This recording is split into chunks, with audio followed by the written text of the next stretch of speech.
Yang pertama, spekulum sim atas bawah digunakan untuk membuka liang vagina dan melihat portio atau mulut rahim. Yang kedua, ada tampon tang digunakan untuk membersihkan portio. Dan yang ketiga, tenakulum atau pocel tang digunakan untuk menjepit portio. Yang keempat, sonde uterus digunakan untuk mengukur panjang atau kedalaman uterus dan posisi uterus. Yang kelima, dilatator atau gusi Hegar digunakan untuk membuka portio. Yang keenam, ada klem ovum digunakan untuk menjepit jaringan yang berada di kavum uteri dan mengeluarkannya. Yang ketujuh, ada abortus tank digunakan untuk mengeluarkan jaringan sisa hasil konsepsi, sisa plasenta dari kavum uteri.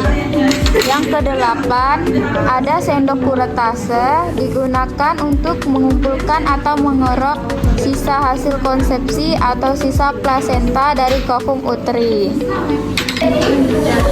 Alat pemasangan AKDR atau IUD, spekulum cucur bebek digunakan untuk membuka liang vagina dan melihat portio. Yang kedua, ada tampon tang untuk membersihkan portio. Yang ketiga, ada tenakulum atau pocel tang untuk menjepit portio. Yang keempat, ada sonde uterus digunakan untuk mengukur panjang atau kedalaman uterus dan posisi uterus. Yang kelima, ada gunting panjang digunakan untuk menggunting benang IUD. Alat pelepasan AKDR atau IUD. Yang pertama, spekulum cucur bebek digunakan untuk membuka liang vagina dan melihat portio.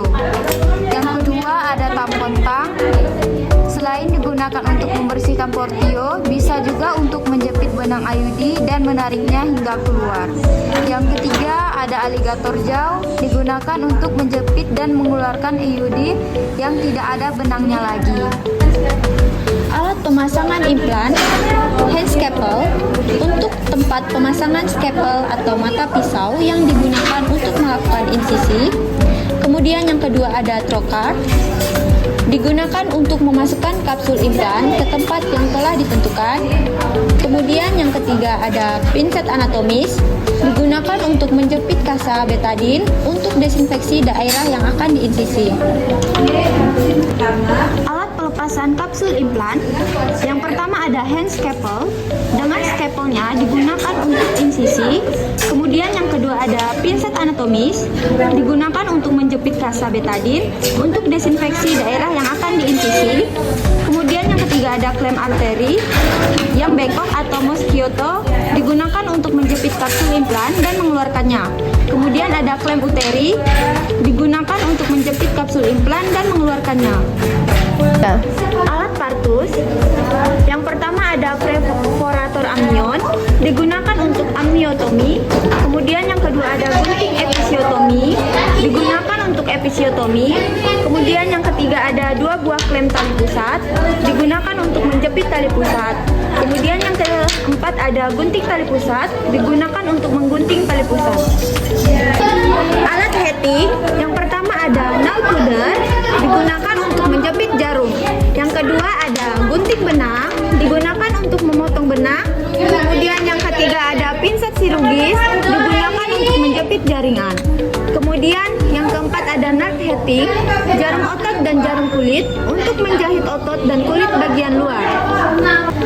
Alat pemeriksaan kehamilan atau ANC, yang pertama ada timbangan, digunakan untuk menimbang berat badan. Kemudian yang kedua, ada alat ukur tinggi badan, digunakan untuk mengukur tinggi badan. Kemudian ada sphygmanometer dan stetoskop, digunakan untuk memeriksa tekanan darah. Kemudian ada pita lila, digunakan untuk mengetahui status gizi pasien. Kemudian selanjutnya ada perkusi atau hemat, digunakan untuk memeriksa refleks patella. Kemudian ada termometer, digunakan untuk memeriksa suhu tubuh. Kemudian ada Linex, digunakan untuk mendengar denyut jantung janin, dihitung dengan dibantu jam tangan. Kemudian yang terakhir ada Medline atau meteran pita digunakan untuk mengukur tinggi fundus uteri.